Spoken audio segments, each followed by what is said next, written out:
Bonjour mesdames et messieurs, ici Yele Okoronko Grace Rebecca, étudiante à l'université Omar Bongo, pour la chaîne L'information chez les vieux. Nous vous parlerons aujourd'hui des membres de mon groupe et moi de notre thème qui est l'insalubrité dans la société gabonaise. Et nous vous présenterons sur cette chaîne les diverses causes, conséquences et solutions. Aujourd'hui, je vais m'entretenir avec vous sur le thème de l'accumulation des déchets qui fait parmi l'une des causes de l'insalubrité au Gabon. L'accumulation des déchets, c'est le regroupement de plusieurs déchets, tels que les boîtes de conserve, les sachets plastiques, les épaves de voitures, etc., etc. Ce phénomène est observé dans la majorité de plusieurs quartiers du Grand Libreville, tels que nous avons la décharge publique de Mulibé, le quartier Venez voir, le marché de Montboued, etc., etc. Ce phénomène est aujourd'hui constaté par l'opinion publique qui nuit à l'environnement des Gabonais. L'accumulation des déchets au Gabon est un phénomène très courant. Elle est souvent causée par diverses activités humaines comme les activités industrielles, le transport ou encore l'agriculture. Il existe trois principaux types de pollution. Nous avons la pollution de l'air, la pollution de l'eau et la pollution des sols. Oui, nous avons le manque d'éducation et de sensibilisation. Par là, l'ignorance des pratiques d'hygiène et de santé peut également contribuer à l'insalubrité.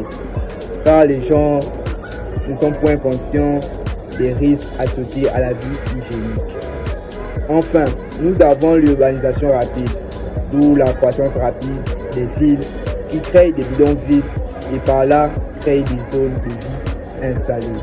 La vie précaire en lien avec l'insalubrité englobe une variété de situations dans lesquelles des personnes vivent dans des environnements qui compromettent leur santé, leur sécurité, leur bien-être. Voici quelques aspects clés de cette problématique. Nous avons l'habitat dégradé, le manque d'hygiène, la surpopulation et la présence des nuisibles. Comme conséquence, nous pouvons dire que l'insalubrité provoque de nombreuses maladies. En effet, lorsque nous vivons dans un environnement sale, mal entretenu, cela peut entraîner la croissance des bactéries, des virus et d'autres agents pathologiques.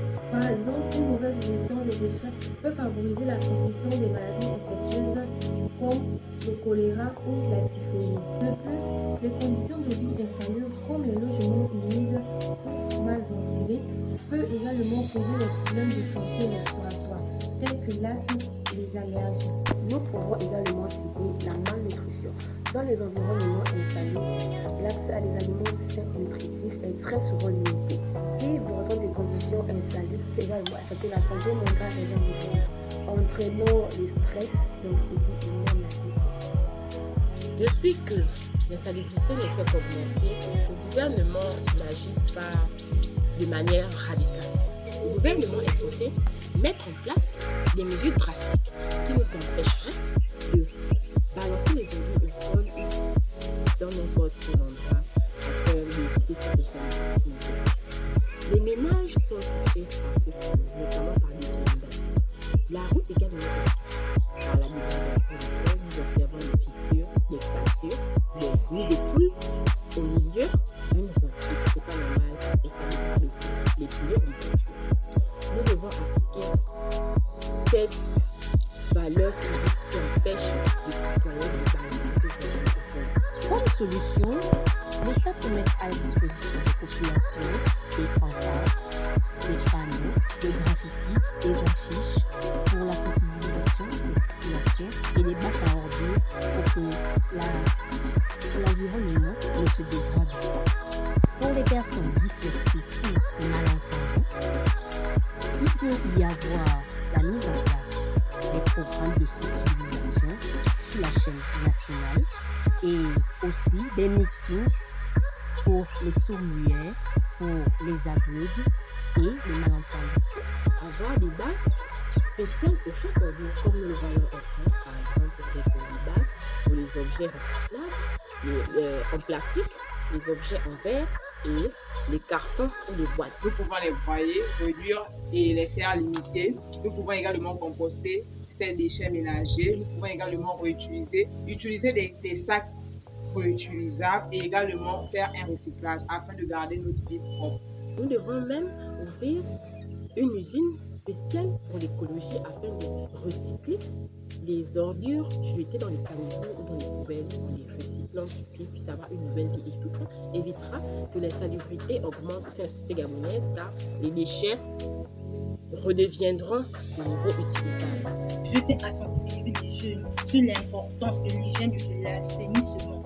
Une bonne hygiène est essentielle pour prévenir la propagation des maladies infectieuses et aider la population à vivre dans un environnement sain. Nous serons compte à lui a pour objectif de protéger la santé ainsi que l'environnement lié au rejet des eaux usées. Il est important aujourd'hui de sensibiliser la population. Une bonne hygiène est essentielle pour prévenir les maladies infectieuses et aider la population à vivre longtemps dans un environnement sain. Gardons notre environnement propre pour notre bien et pour notre santé.